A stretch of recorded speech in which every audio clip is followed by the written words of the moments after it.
Hello. How are you guys doing? I just got like my second wind, and it is like 1:30 in the morning. It has been a long Sunday today, and I got up late. Alex was so sweet. He just let me keep on sleeping and sleeping today, and he was in bed watching TV. And I woke up at like 10 o'clock, and he was like watching a TV show, and then I woke up at like 12:30, and he was like, do you want to go to brunch? And I said, you know, I just don't really even feel like it today. And he was like, okay, that's fine. And so I woke up at like, then like an hour later at like 1:30. I mean, I literally slept all day, you guys. And he was asleep too. And so I went back to sleep and woke up at like 3, and we were both waking up. So that was our Sunday. And then he had gotten tickets to go to the Pacers, and he knew that I didn't want to go, so he took his mom, and he was really excited about that, so we got to spend some time with his mom. I guess they were like nosebleed seats, like horrible seats, and he was kind of over it, and his mom looked at him, and she was like, honey, she was like, the fact that we just get to spend some time together is wonderful, so he was excited about that. But then I made my videos and got a coffee, and then I went downtown and I met him, and we went and saw Galantis, and we had such a good time. We met up with our friends Sam and Kizzy, who are another couple that we're friends with. We hung out with them the whole night, and then we, our friend Melissa's husband Jason was there, and we had so much fun, and we just like danced the whole night, and yeah, it was fun. And then he went home, and I answered all of my snaps, because I literally, you guys, I was like behind on snaps all the way back to like October 29th. Like when I looked on there, I was like, I am so behind on these snaps. So I went back and I answered all of the snaps. I think I got all of them. I don't know. If I missed your snap, I'm really sorry, you guys. I need to be better about getting on them and answering them. And then he was going to bed because he has to be at work at 9:30. I don't have anything to do tomorrow, so I am going to drive around and listen to my audiobook for a little bit, and then go home and go to sleep, because tomorrow we are leaving the house at like 4:15. Alex and I, Melissa, and our friend Aaron, and we are going to see Lady Gaga in Louisville. Rah, rah, ram, ram, rah, rama, rama, gaga, ooh la la. I am so excited. And Melissa just saw her last Monday in Indianapolis. I think it was last week sometime, and said that she was fantastic. And I've seen her before, but one of the things that I love about the Lady Gaga concerts is that like everybody, like nobody cares, you know, like how you come or if you're having fun or dancing or singing. It's just like one of those places that you can totally be who you want to be, and I love that that's the message that she gives out into the world. So yeah, it was fun. This girl dressed like a hot dog came up to us tonight, and she goes, you guys don't look like you should be here. She was like wasted, and I was like, why not? And she goes, you're too old.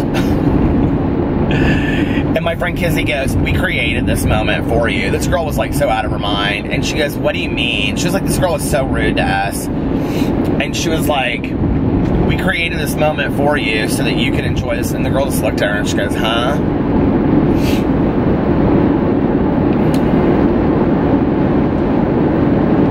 Even if you're not a, you know, an alcoholic or a drug addict, I feel like drugs and alcohol mute experiences. It's like, I can remember like before I got sober, I went to a lot of Grateful Dead shows, and I was always like messed up, right? But then when I got sober, I went and I saw my very last Dead show I saw sober, was in '95, right before Jerry died, and it was a completely different experience. Like, it was, I enjoyed the music on a level that I cannot even explain, and so if you're somebody that goes to concerts and when you go you always drink or smoke weed or whatever, you should just go one time and not use anything and see what you think of the experience, because you really notice that it's really about the music. It's fantastic. And that's not me preaching sobriety, that's just me saying just try a concert one time not having used anything.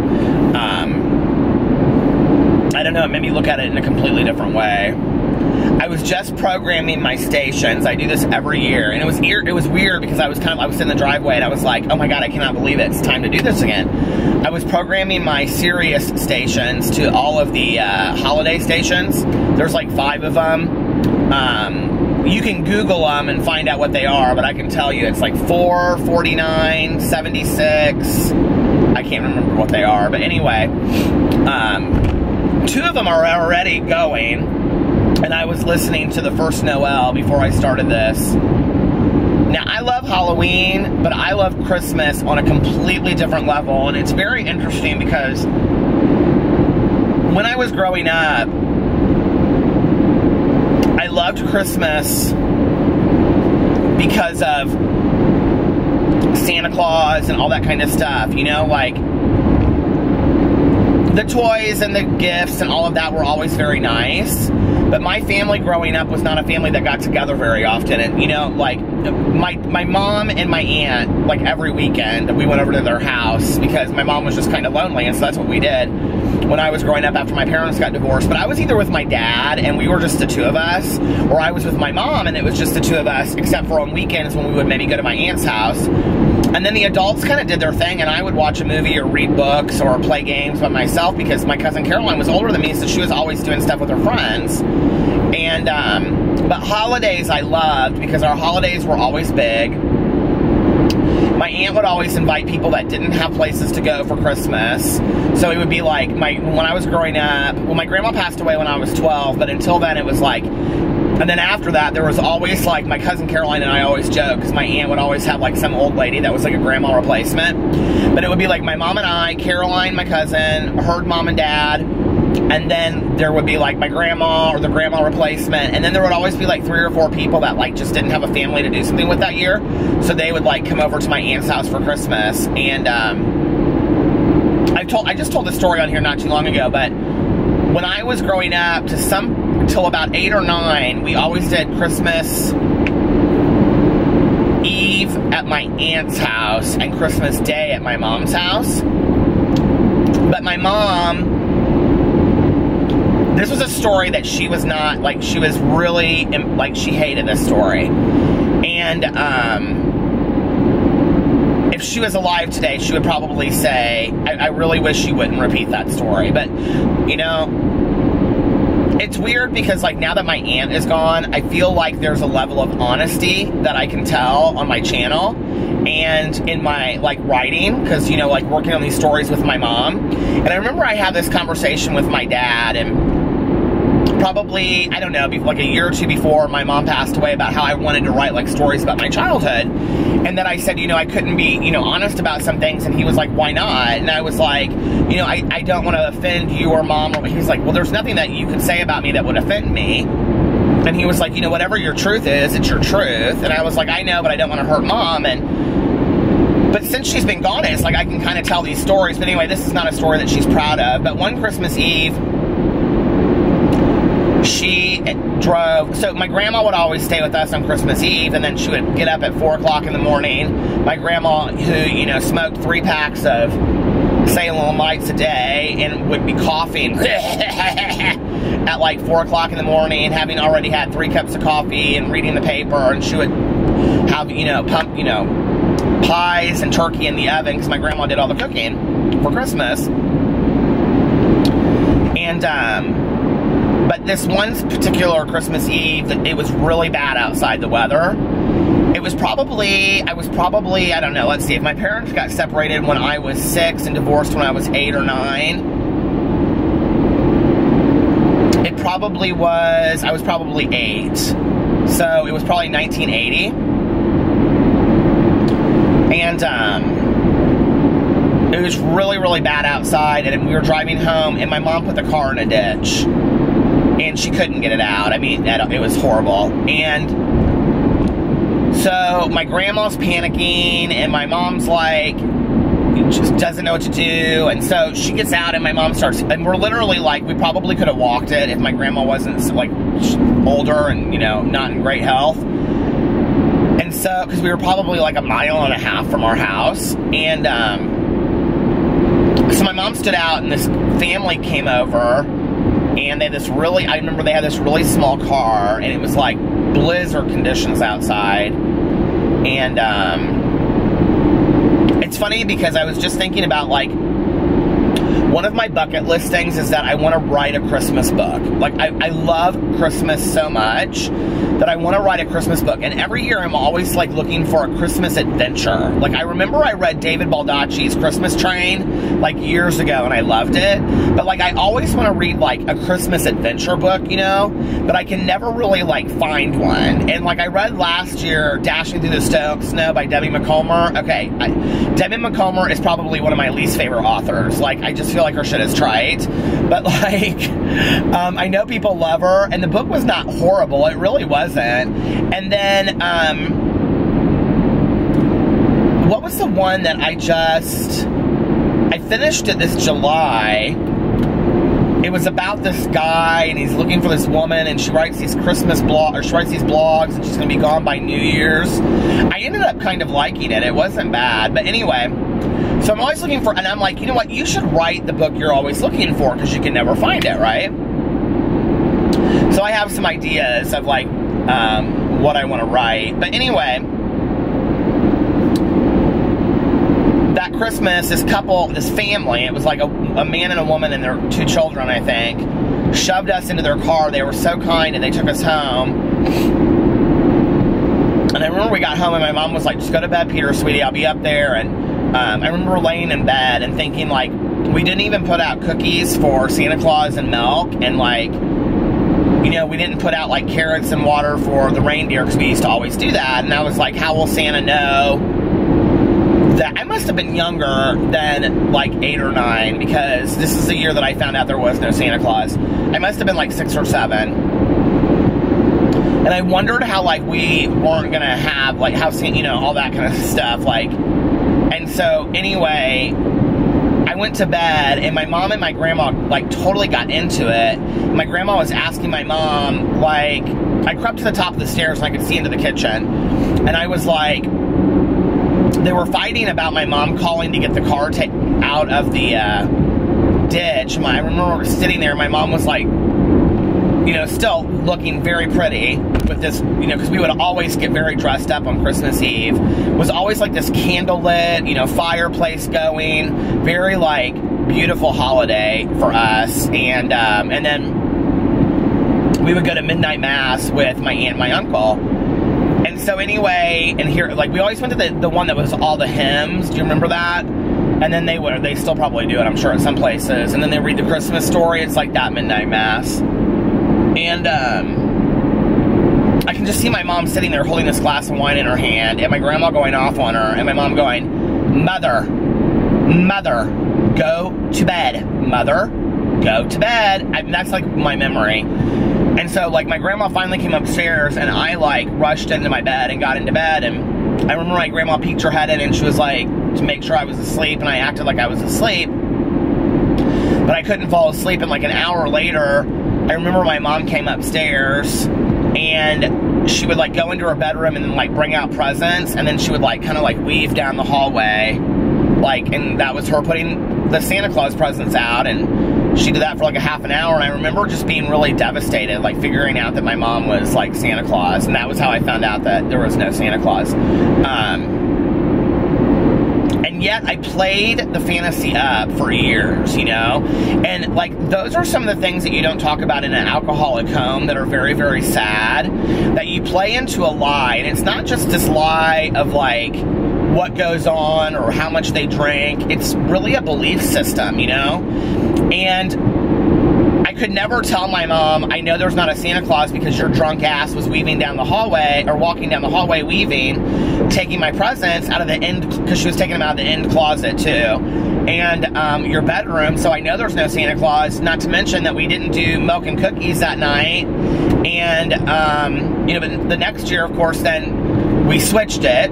So we had Christmas Eve at our house and Christmas Day at my aunt's house, and we switched it after that, probably because my grandma said enough is enough already. And, but,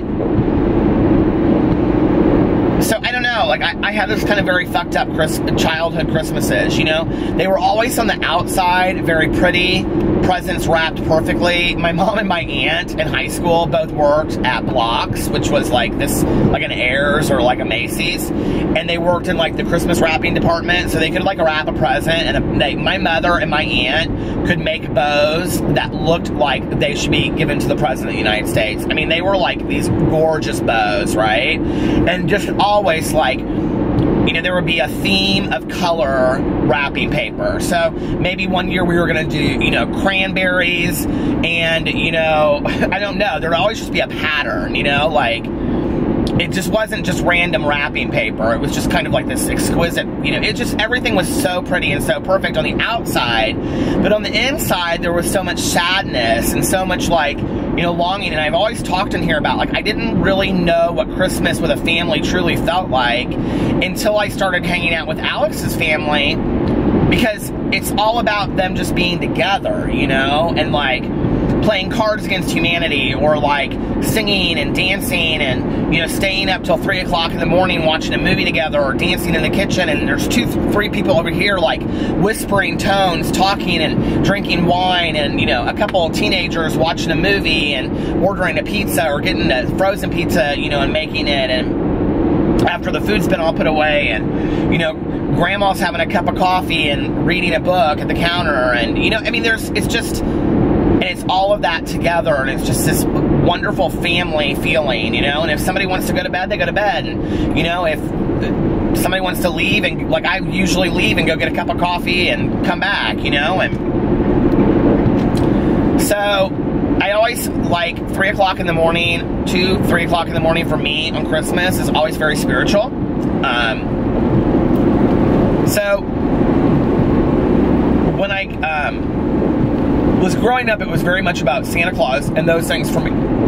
But as I've gotten older, it's changed, you know, and not into necessarily a religious thing as it should be, but when I went into treatment, you know, I was in treatment, my sobriety date is December 17th.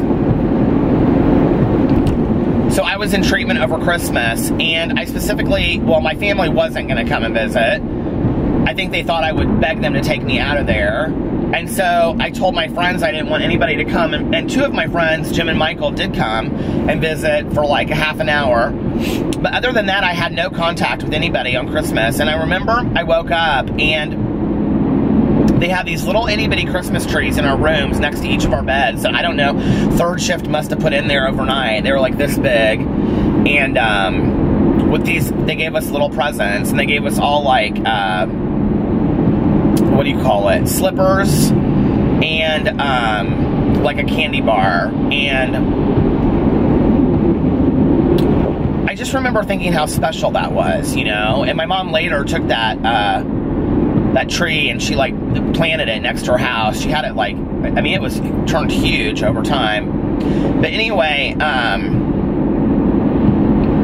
so I was in treatment over Christmas, and I learned that Christmas is just any other day, you know, except for what you assign it, if that makes sense. And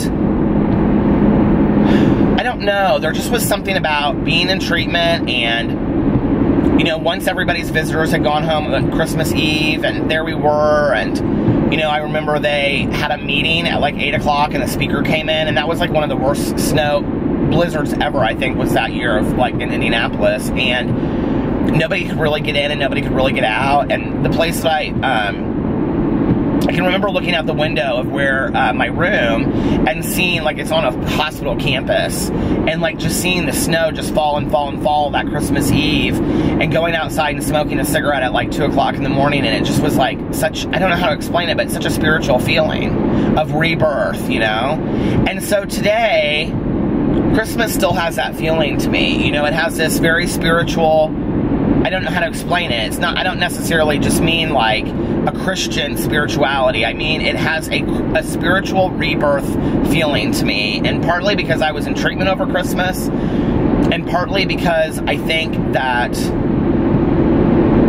Christmas is not about all of that shit. It's bigger than all of that, you know. And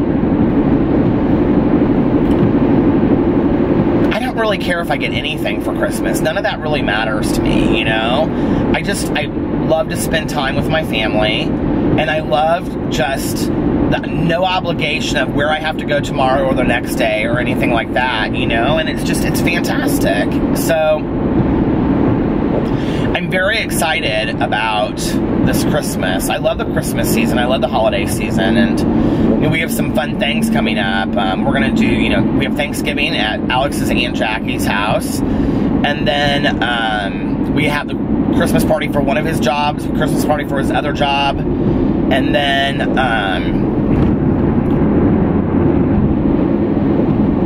we are thinking about maybe going somewhere for New Year's. We were going to go to Florida with his family, but we're not going to do that anymore. Once the Christmas day is over, I'm kind of done with Christmas, to be really honest with you. I'm kind of like my dad used to be back in the day. I'm like ready to take the decorations down, and I'm ready for summer. But in Indiana, we still have 3 more months of winter ahead of us. And usually the worst part of winter hasn't even come yet by Christmas time. It's usually in the middle of February. But I don't know, there's something just very spiritual to me, and I love listening to the Christmas music, you know. I love the old ones, mostly. You know, Frank Sinatra and Billie Holiday and Etta James and those. And I love classical Christmas music.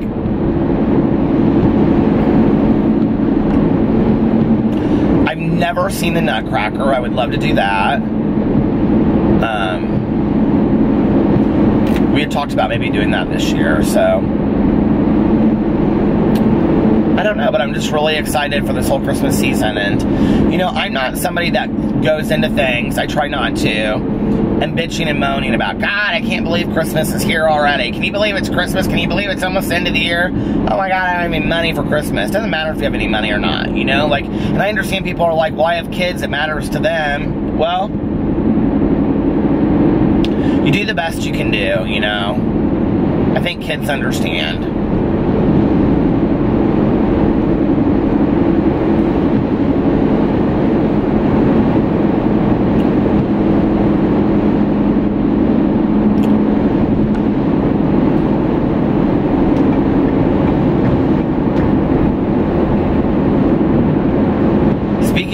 It's very still outside tonight. Just a still and spiritual night. Have you guys ever seen that movie, In the Still of the Night, with Meryl Streep and Rob Schneider? I love that movie.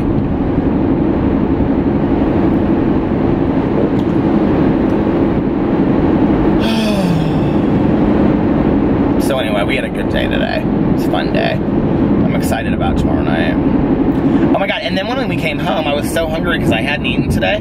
So I made a bagel sandwich, and Alex made some microwave popcorn, and we sat there and we ate. And we watched this show called Flea Market Flop or Swap or something, Flip Flop or something, I don't know. It's where they have these 2 couples, and they go and they buy something at a flea market, and they have to like flip it.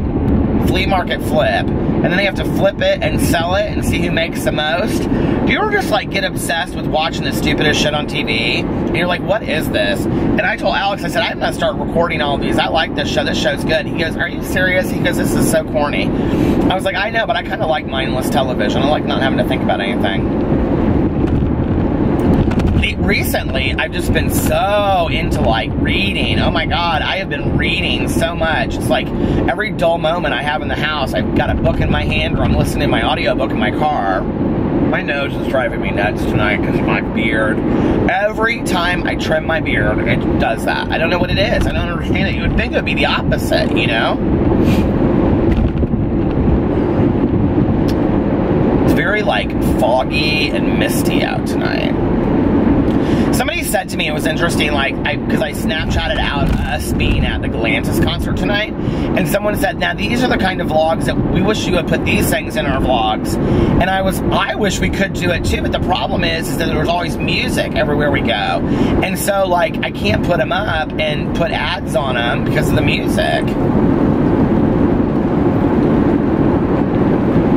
Although I do think for Ultra this year, I'm going to record us at Ultra and then just not monetize those videos. I mean, it's not like I make so much money off these videos anyway that it really matters, you know, but